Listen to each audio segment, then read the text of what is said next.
என்ன சமையலோ என்ன சமையலோ.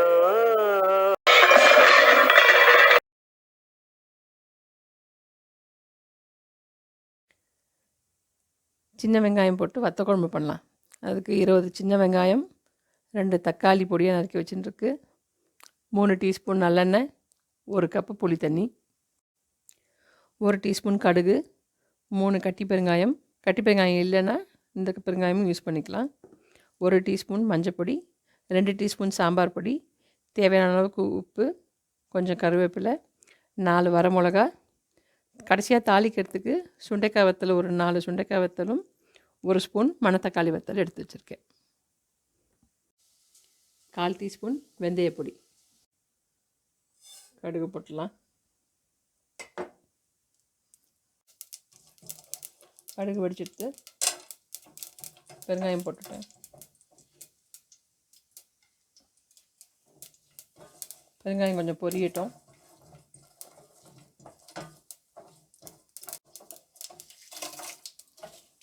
மிளகாய்,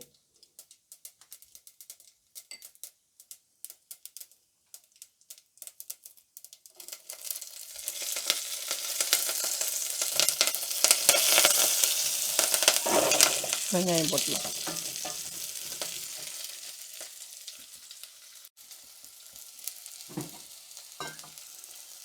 வெங்காயம் வதங்கிறதுக்கு கொஞ்சம் உப்பு போட்டுக்க.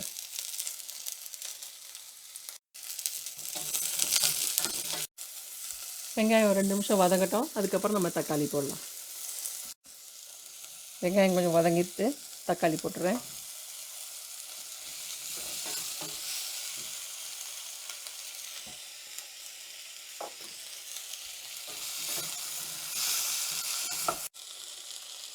தக்காளி போட்டு கொஞ்சம் உப்பு, கொஞ்சம் மஞ்சப்பொடி, கொஞ்சம் சாம்பார் பொடி,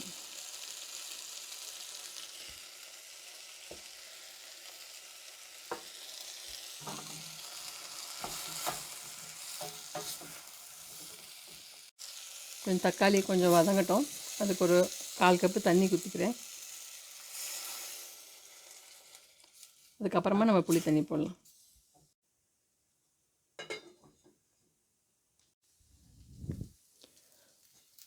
அஞ்சு நிமிஷம் நல்லா கொதிச்சுடுத்து புளி தண்ணி போட்டுடலாம்.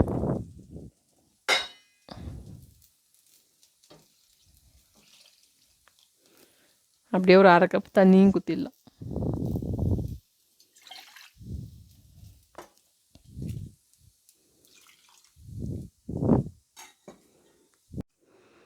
இப்போ பாக்கி மஞ்சள் பொடி போட்டுடலாம்.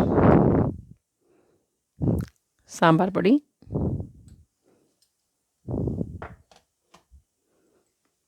இன்னும் கொஞ்சம் உப்பு.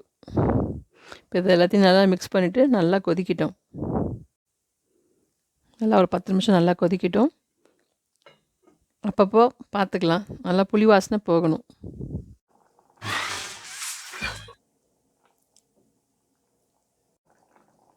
இந்த வெத்தல் தாளிக்கிறதுக்கு நான் 1 ஸ்பூன் எண்ணெய் ஊற்றிருக்கேன்.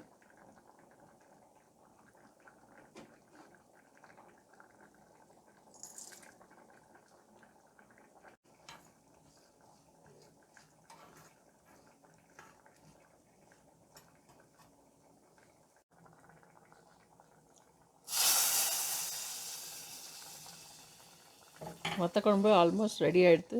இன்னும் கொஞ்சம் திக்காகணும், அவ்வளோதான். சாப்பிட்டு பார்த்துட்டு உப்பு எதாவது வேணுமா இருந்தால் போட்டுக்கோங்க. உங்களுக்கு வெல்லம் பிடிச்சிருந்துன்னா இந்த சமயத்துலேயும் ஆட் பண்ணிக்கலாம்.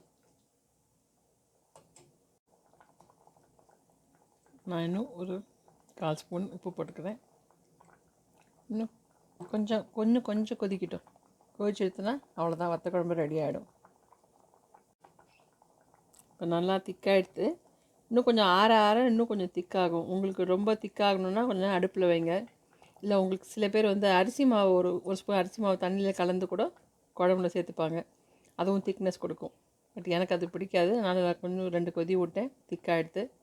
வத்த குழம்பு ரெடி ஆகிடுது. ட்ரை பண்ணி பாருங்கள்.